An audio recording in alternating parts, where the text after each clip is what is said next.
think it's salmonella that way it was working. All right, Miss Sam, sorry I missed you. Let's do it for real this time. Thank you.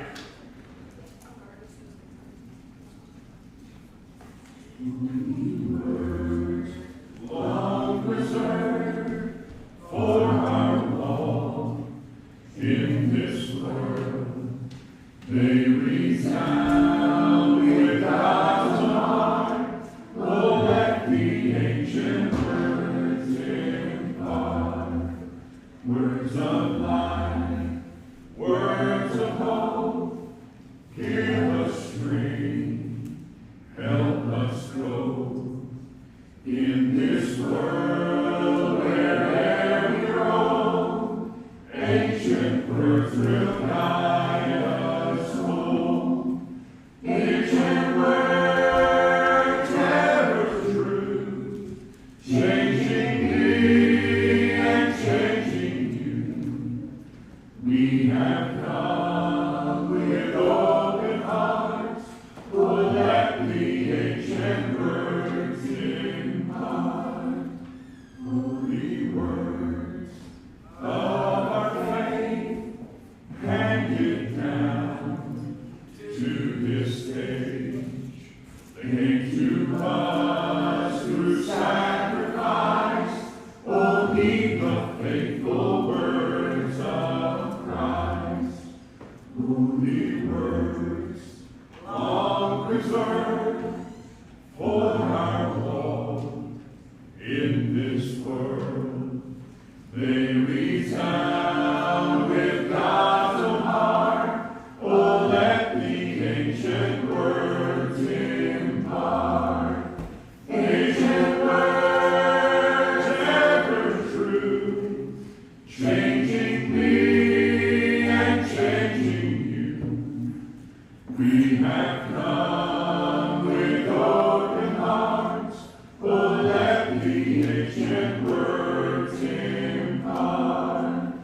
Ancient words ever true, changing me and changing you. We have come with open hearts. Oh, let the ancient words impart. We have come with open hearts. Oh, let the ancient words impart. Amen. Still love that song.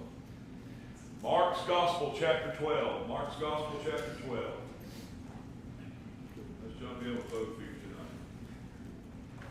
This is the last week of Christ's life before he's crucified. We know we've read the back of the book and we know how it ends. We know that though this is the last week before he's crucified, last week before he dies, he will rise again and he will live another 40 days upon this earth after he rises. But this is that last week before he dies on the cross. And you remember that his adversaries are the religious leaders of the day. They hate him. He is taking from them the glory that they have come to love, the adoration and affirmation that they have become addicted to. They love to be thought of as great theologians and exceedingly holy men. And the more Jesus teaches, and the longer Jesus lives, and the more miracles Jesus performs, the less special they seem. And they don't like it. And so he is now in the most dangerous place in the world for him, the center of this religious world, where all of these leaders concentrate. And they are trying to find a way to kill him. Now, somebody could walk up to him like that fellow did, I suppose. What was it, last week? They arrested him the day before yesterday. He walked right up to the, I suppose, CEO of the insurance company and shot him dead. They could walk up and stab Jesus, or at least they could try that. But then they would be criminals, and they would be Jewish criminals in a Roman-ruled empire, and Rome would crucify them. Rome would convict them of murder and crucify them. They don't want to do that. So they've got to come up with a way to use the law against Jesus. This is literally lawfare. We've heard a lot about that in the last couple of years. Lawfare. They're trying to use the law to get Jesus in trouble. And so they keep trying to get him to say something that they can use and convict him of blasphemy. So every question that they pose to him in public, every question is a trap. And so we have seen some of these questions already. We're in Mark 12, and we will pick up in verse. Real quick, this is so good. Real quick, remember last week the question: should we pay taxes? Should we pay tribute to Caesar? And you remember Jesus' brilliant answer? Give to Caesar that which is Caesar's, and unto God that which is God's. And how do you know what belongs to Caesar? The coin, because of the face on the coin, the image of Caesar's on this coin, so it belongs to Caesar. And then Jesus said, give unto God that which is God's. Well, what belongs to God then? If this coin with Caesar's face on it belongs to Caesar, then what belongs to God? You and me, human beings, because we do what? Bear his image. We bear his image. So Jesus says, give to Caesar. Always, when I imagine in my mind, he thumps the coin back into the crowd and says, render to Caesar that which is Caesar's, and unto God that which is God's. You belong to God. You were made in his image. Your life is not your own. You've got to come to terms with that. I did not make myself. I did not make the earth upon which I walk. I did not make the air that I breathe. I belong to God. He gets to call the shots in my life. And it is a privilege to bear the image of God. There is no angel in heaven who would not trade with you right now, because none of them bear the image of God. But you, every one of you, were made in his image. You belong to him. Have you given yourself to him? That's what we talked about last week. But they were trying to trap Jesus with that question, you remember? Because if Jesus said, oh, absolutely we should pay taxes to Caesar, then the religious leaders could say to the Jews, see, he's a Caesar supporter. He's a Roman sympathizer. He is a traitor to his own people. He supports Caesar, and here we are slaves to Caesar. And what's happening even now is the Jews are planning to overthrow Caesar and to declare their independence from Caesar. And that's going to take about 30 years to come to fruition. But about 30 years, they're going to declare war, and Caesar's going to crush them. But even now, in our text, they're making plans to overthrow Caesar. In fact, that fellow Barabbas, do you remember him? We're going to see him in just a minute. That's what Barabbas' crime was. He was an insurrectionist, a Jewish terrorist against Rome. And that's why Pilate thought for sure the Jews would like to have him back. And anyway, so that was the situation.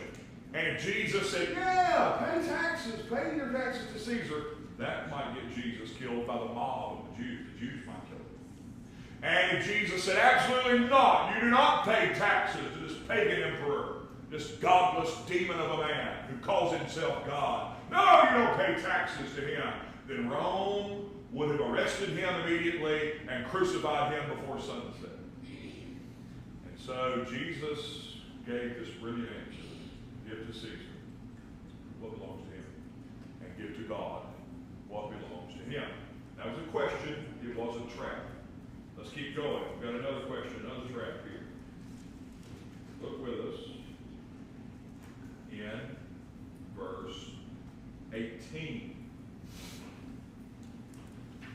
you to know who these Sadducees are. I'm going to need you to know the Sadducees. Two groups you've got to know to understand the Gospels. You're going to need to know the Sadducees and the Pharisees. I'll give you a little childish trick in a minute to help you remember. The Sadducees and the Pharisees. We spend a lot of time with the Pharisees, not as much time with the Sadducees. The Sadducees deny life after death.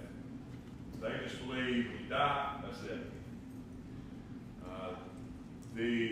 The Old Testament doesn't really emphasize life after death very much. It's very earthy. The Old Testament is very earthy, very temporal. There are plenty of passages scattered throughout the Old Testament that talk about life after death, but the emphasis is life on earth in the Old Testament. And the Sadducees took that to mean that there basically is no resurrection, there is no life after death. So they believe that life ends here. And that makes them sad, you see.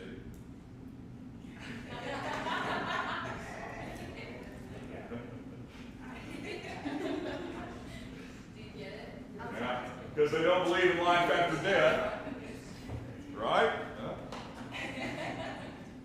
The Sadducees. All right, so they don't believe in life after death. They believe life ends here, and that's it. The Sadducees. All right, and the Pharisees, the ones we've been dealing with already, they're not very fair, you see. They're not very fair, you see. They exalt themselves as holier than everybody, above everybody. They hate people of other races, people of other nationalities. They think the Jews are special. And among the most special people in the world, they are the most special of them. The Pharisees are the most special of the most special people in the world. Pharisees are not very fair, you see. And that's how you might can remember these two. Sadducees and Pharisees. Well, we've been dealing with Pharisees. Now let's look at what the Sadducees have to say to Jesus. They too want to get Jesus out of here. Verse 18. Then come unto him the Sadducees, which say there is no resurrection. And they asked him, saying, Master, Moses wrote unto us that if a man's brother die, and leave his wife behind him, leave no children, that his brother should take his wife and raise up seed unto his brother. Okay, that is true. That is in the law of Moses. So it existed only for Israel. But the law was, it was to preserve Israel in the land that God had given them. The law was, here are two brothers.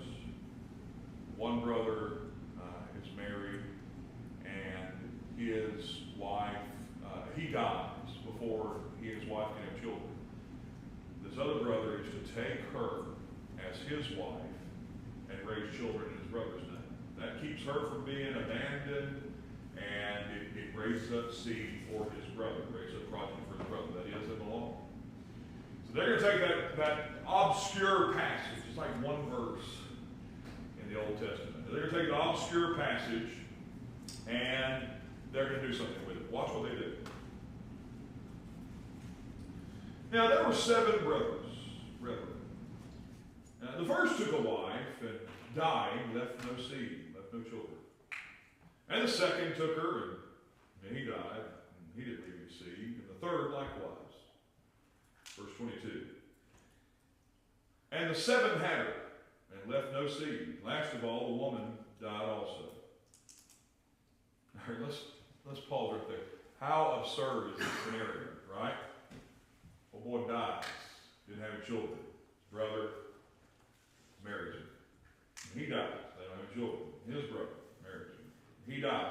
That happens 7 times. Now, you think that's ever happened in the history of the world? No. So the whole scenario is ridiculous. It's a hypothetical that is absolutely ridiculous. It's never happened. But they're trying to catch Jesus, right? So they said, with this question, verse 23, in the resurrection, in heaven in other words, when they shall rise, whose wife shall she be of them? For the 7 had her to wife. They think they got it. Because what they're trying to prove is there is no resurrection. They're trying to prove that Jesus is big on the resurrection. He's always preaching on life after death. And they're trying to prove that the whole idea is absurd.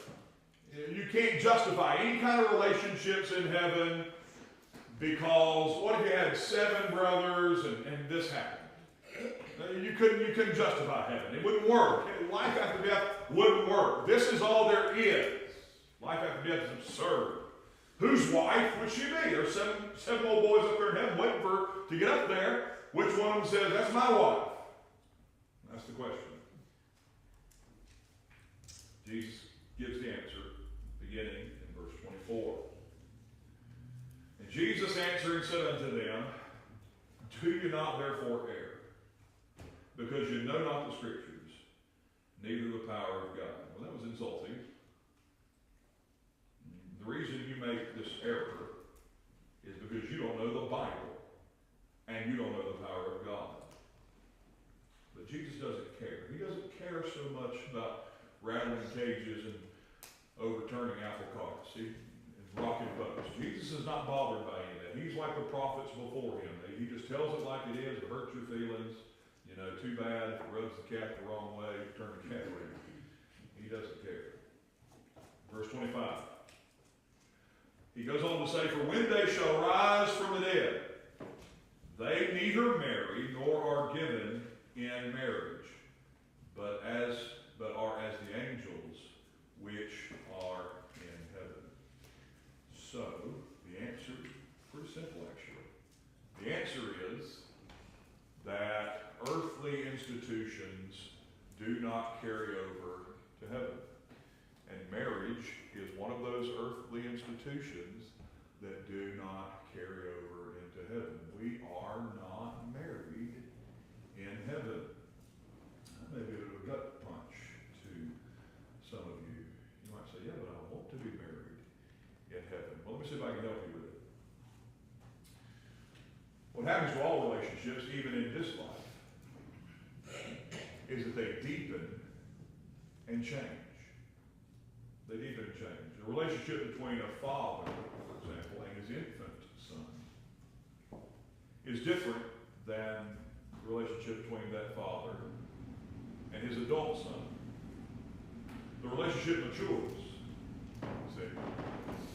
In the same way, your relationship with your spouse on this earth will not be lesser but greater than in heaven. It will mature. It will not become shallower. It will become deeper in heaven. Babies become toddlers. Toddlers become juniors. Juniors become teenagers. Teenagers become young adults. And in each one of these phases, the relationship changes. Young adults become adults, 25 to 40 years old. Adults become middle-aged. I'm almost there. I'm almost on the verge of being middle-aged. I'm pushing into that area. Middle-aged folks become elderly. And then elderly folks become heavenly. And each one of those stages, when you have a relationship with that person, when they're a baby, and when they're a toddler, and when they're a junior, and so on, all the way to heaven. Each one of those stages, the relationship matures and deepens.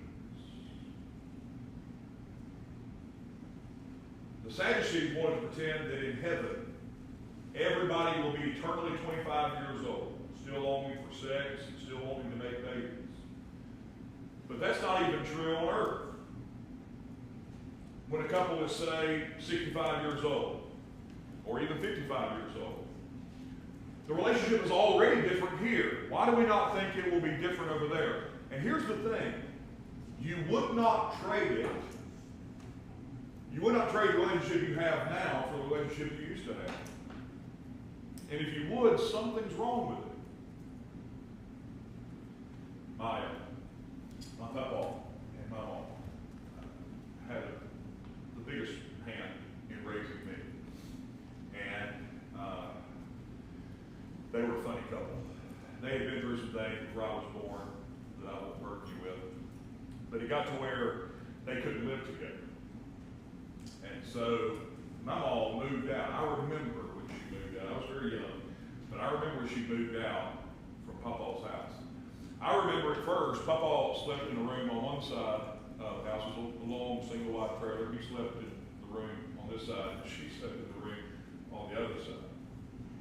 And finally, they couldn't live together anymore, so Mama moved out. And the way that worked was Papa bought her a camper and set it up on a piece of land next to our land. He owned both plots. He set her up on that plot, and then he built a roof over that camper, and built her a porch, and then built her a big room onto that camper. And that big room became her master bedroom.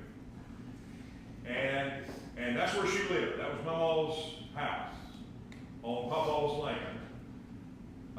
And you could very easily, from Papa's kitchen window, throw a rock over your head and break Mama's kitchen window. But they couldn't live together anymore. And so she moved over there in that camper. And it was funny because they couldn't live together.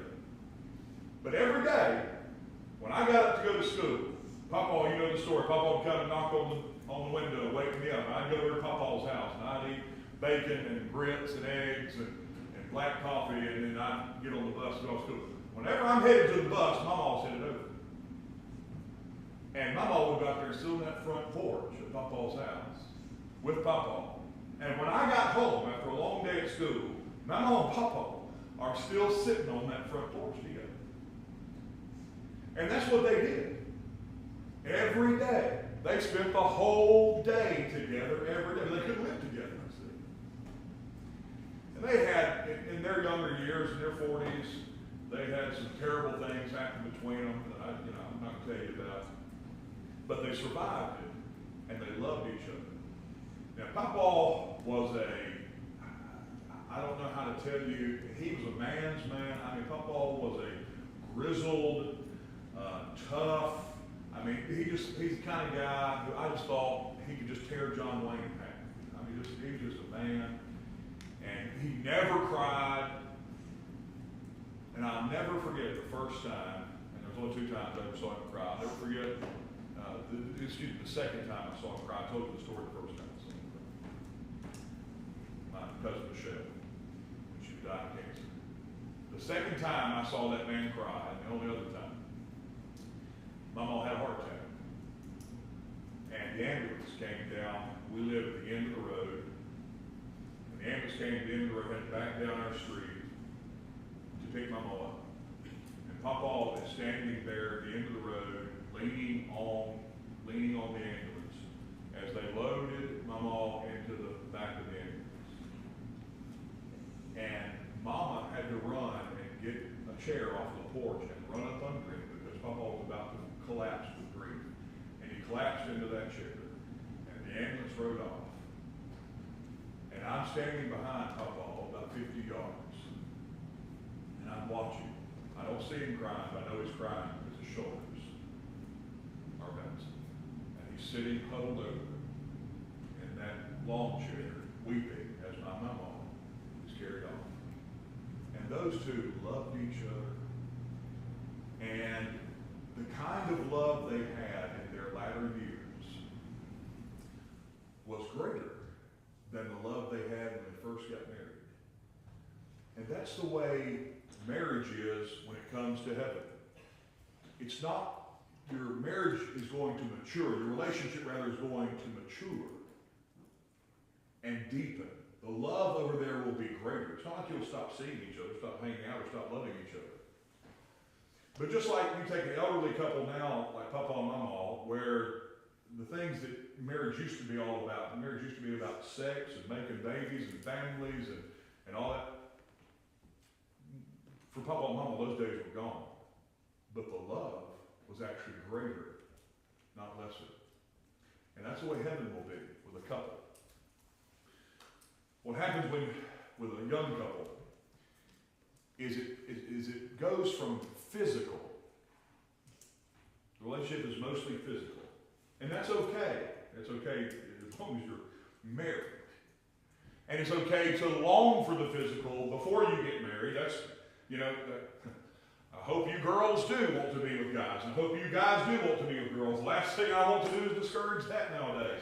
But don't do it yet, right? Put a ring on it, boys, and then you can move on from there. Put a roof over her head. Be a man. You hear me? Be a man. Be a man. Put a roof over her head. Take care of her. And ladies, have some principles. Have some principles. Stand your ground. You heard the old saying, there's no need to buy the cow if you're getting the milk for free. Right? Have some principles.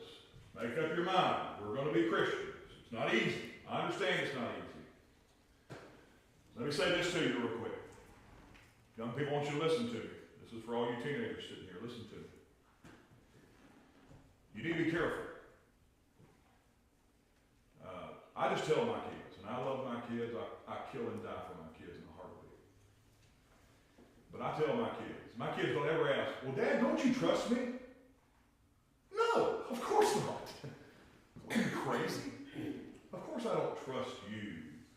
You mean to tell me you trust yourself? Are you insane? No reason for you to trust yourself. You must be mad. You put yourself in a scenario where two young, attractive people are alone, who want to be together, who want to have sex. I'll just put it plainly. Who want to have sex. And you trust yourself in that scenario? I hate to say it, but if that's you, you're kind of stupid. That's stupid. And I am not bragging at all. Because God knows I struggled with lust before Jesse and I got married. And it's still a struggle for me every day of my life. I'm still a red-blooded man. So I'm not trying to paint myself as somebody super holy. But Jesse and I made it. We made it. We made it to that marriage bed. She was a virgin. We had not slept together. We dated 3 years before we got married. And we had not slept together. We made it. But I just, as a teenager, I knew I didn't have any business in the back seat of an automobile somewhere alone with this hot girl. I did not trust, it wasn't just I didn't trust her, but I didn't. Because she, I wasn't too bad with myself. It wasn't just I didn't trust her. I didn't trust me. I didn't trust him. You shouldn't trust you. And ladies, you shouldn't trust him. And all the men said amen. Am I right, Brother Will? You shouldn't trust him. And you shouldn't trust her. And y'all shouldn't trust yourselves.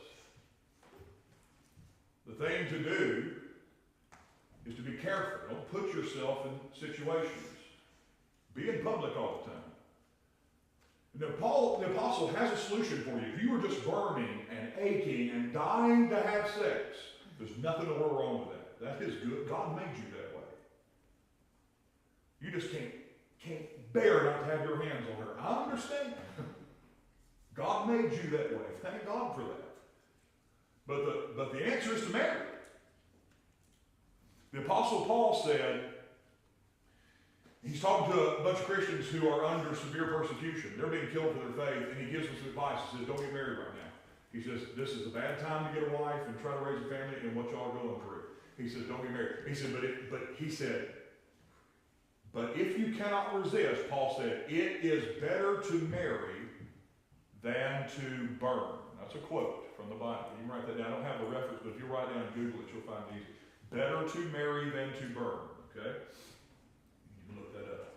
Somebody probably look it up and tell us what that reference is in just a second. Better to marry than to burn. Now, the word burn there, when I was a teenager, I thought that meant hell. That was a deterrent. Well, if I mess up, I'm going to hell. I won't burn. I won't burn in hell. But that's not what the word burn there in the Greek means at all. It has nothing to do with fire, it has nothing to do with hell. It means burning in your lust. Paul said it is better for you to marry than to burn. even though now the government that's persecuting you may be able to use your relationship against you to make you deny the faith. It is better for you, if you just cannot resist, it would be better for you to go ahead and risk it and get married so that you can have sex, so that you don't burn in your lust one toward another. Get married. That's the answer. Now, if you are not ready to get married, okay? Hey, do I have to tell you I love you? Do I have to tell you that? I hope I don't have to tell you I love you. I swear I'm not trying to make your life miserable. But if you are not ready to get married yet, if you're 6 months away, you're a year away, for heaven's sake, you think you would get a college degree before you get married? Do you get your hands off of it? Get your hands off of it. Because that's what causes the burning. That's what causes the lust. That's what causes the longing. You're just throwing dry wood on an already hot bed of coals. And you're not gonna make it. You're not even supposed to make it. If you are touching him, you are not going to make it. Fellas, if you are touching her, you are not going to make it. You're not going to survive it. You are going to falter. And you're like, oh, I don't know why we messed up. I hate we did that. Well, you know, there's no children in here, okay, so don't fire me. Okay? I'm going to say something, but I just want them to remember, okay? I don't know how we didn't make it. I don't know how we made that mistake. Well, you had your tongue in his throat. Okay? All right? You're not going to make it. Let me give you a general rule. When it comes to physical relationships, I'm telling you this, I love you now. Penetration's not good. Keep your tongue in your own mouth. You understand? Now I tell mine, and I know they're sitting here. But you gotta always find out. Your tongue's in my dog's mouth. I'm gonna break you up. I might just break you up, crunch you up, put you a little pile right there in my feet. And every day I'll be that way. All right?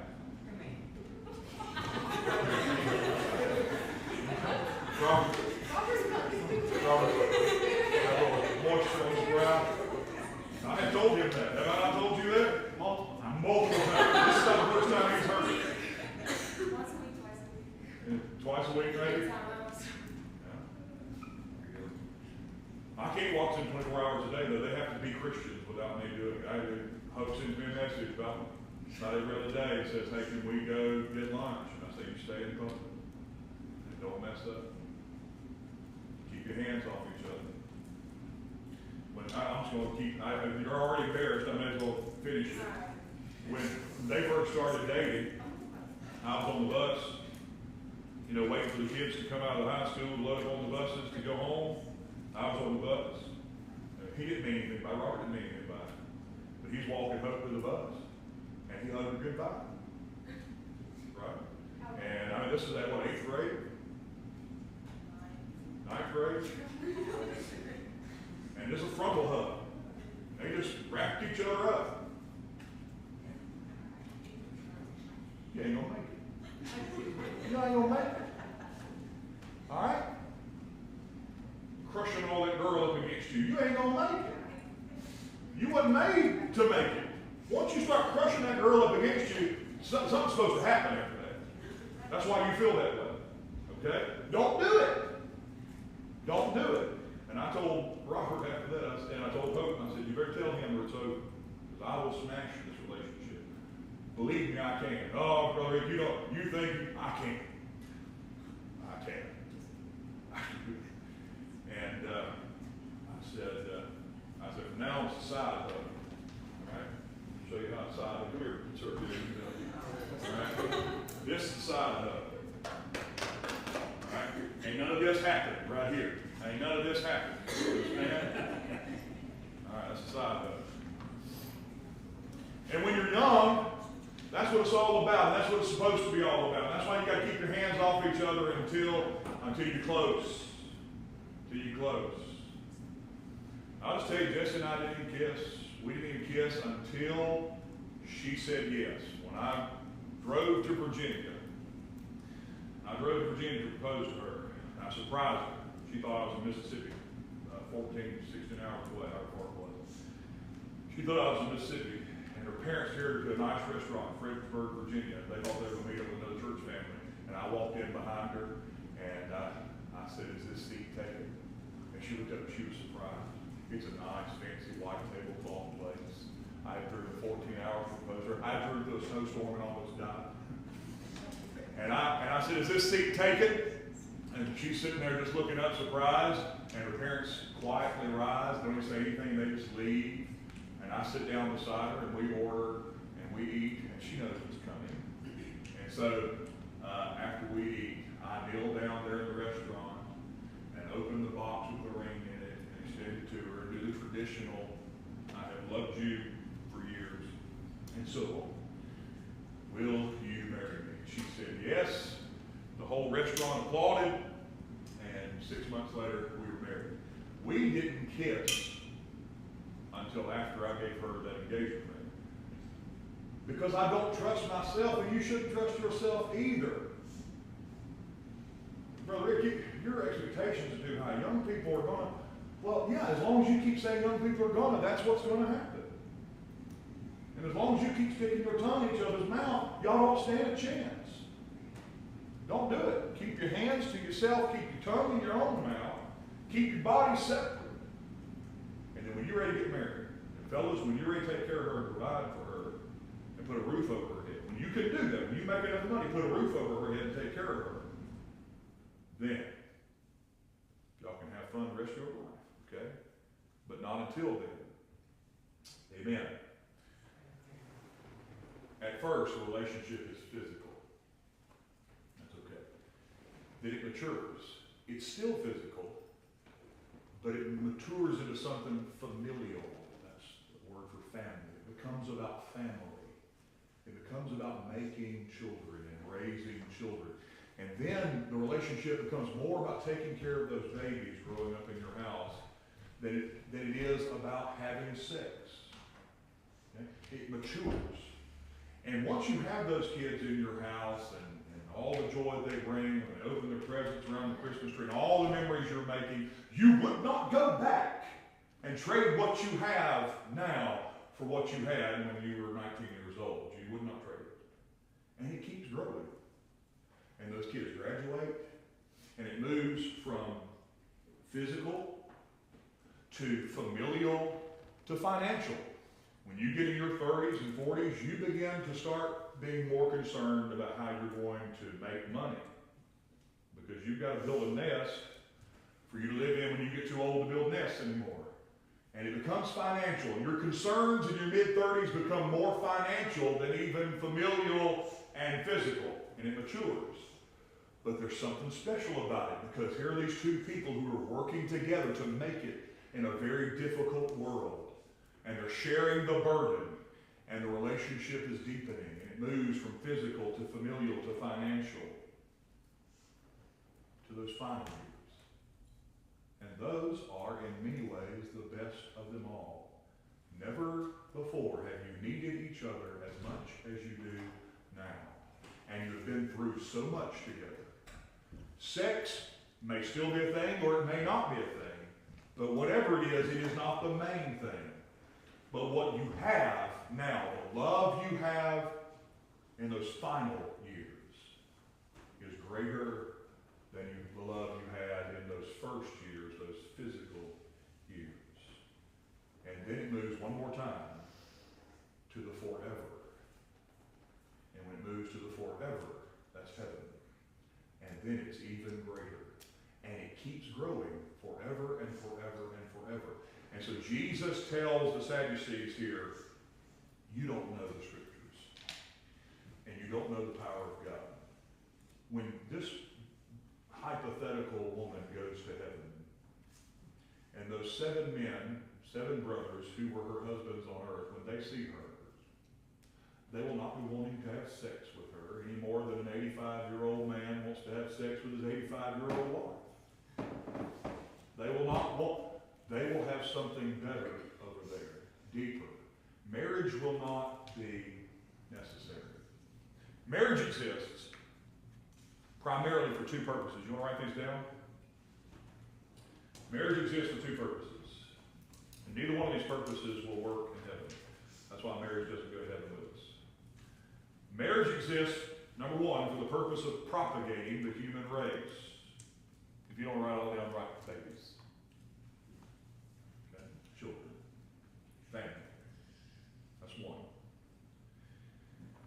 And number two, it exists as a symbol of Christ's relationship with his church, the intimacy between Christ and his church. What is a husband supposed to be willing to do for his bride? Literally anything. Literally everything. Even die for her. That means when you get married, fellas, somebody breaks in the house and they're armed, who takes the bullet? You do. You don't rock, paper, scissors for it. That's you. You're the protector, you're the provider, you're the man. So lift weights, get strong, grow up and be a man, and tear that guy apart. But you give your life for your bride. And what did Christ do? He gave his life for his bride. What is his bride? His bride is the church. The church is the bride of Christ. And so, marriage exists as a living, visual symbol of the intimacy, the love that Christ has for his church. Now, neither one of those things, making babies or being a symbol of Christ's love for his church, neither one of those things is necessary in heaven. We don't need to make any more babies in heaven. And number two, we don't need to give a visual symbol of Christ's love for his church. Why? Because Christ's church will be up there with Christ. We will see that love firsthand with our own eyes. So we don't need an earthly visual symbol of it. Those are two purposes for marriage. God created sex for both of those two purposes. To make babies and to deepen intimacy. That's why sex exists. Marriage exists as a way to have sex so that intimacy is pure and those babies have parents. Two things there. If you are married and you are having sex, then that sex is pure. Here are two people who have said, you and you alone. And so this, every time we sleep together, every time we share the bed, it's pure. I haven't been with anybody else. You haven't been with anybody else. This is about you and me and you. And that relationship in that marriage bed is pure only because, I keep having nosebleeds up, make sure that wasn't what that was. Only because it's within the bounds of marriage. Okay? All right. It exists to make that intimacy pure and to make babies. That's what sex is for. We won't be having sex in heaven. We'll be having sex in heaven. It's not necessary anymore. We don't need to make babies and we don't need to increase intimacy because we'll be in the very presence of love itself. God is love. The greatest love, I suppose, two human beings can have in this world is two people who are married in the marriage bed. But there will be a greater love 24 hours a day in heaven in the presence of God, because God himself is love. Okay? None of that will be needed in heaven. We will not be married in heaven. That doesn't mean we're going to lose something, no more than I lost something when my daughters traded Pampers diapers for prom dresses. I didn't lose something. I didn't look at Grace or Faith or Hope in their prom dresses and say, I hate this. I wish they were still in diapers. And I was proud of those beautiful young ladies and what they had grown into. And the same thing will be true in heaven. When I see my wife in heaven, I won't long for the good old days on earth. I'll love the glory days in heaven. I won't love her less, I'll love her more. But we won't be making babies, and we won't need to symbolize Christ and his bride anymore. Marriage is the package in which the relationship is mailed to heaven. And when he gets to heaven, you tear away the package and you enjoy the real thing forever. That's what Jesus teaches the Sadducees. I'm almost done. They thought they had it. And Jesus says, fellas, you don't know the Bible. And you don't know God. Because if you knew the Bible and you knew God, you wouldn't ask such a stupid question. You don't know the Bible, you don't know God. There is no marriage in heaven. They don't give in marriage. They're as the angels in heaven. They don't give in marriage in heaven. And then Jesus says this, and we're going to close with this. I've got to find my verse. Help me find it. I see it. Verse 26. And as touching the dead, that they rise, have you not read in the book of Moses, how in the bush God spake unto him, saying, I am the God of Abraham, and the God of Isaac, and the God of Jacob. He is not the God of the dead, but the God of the living. You therefore do greatly err.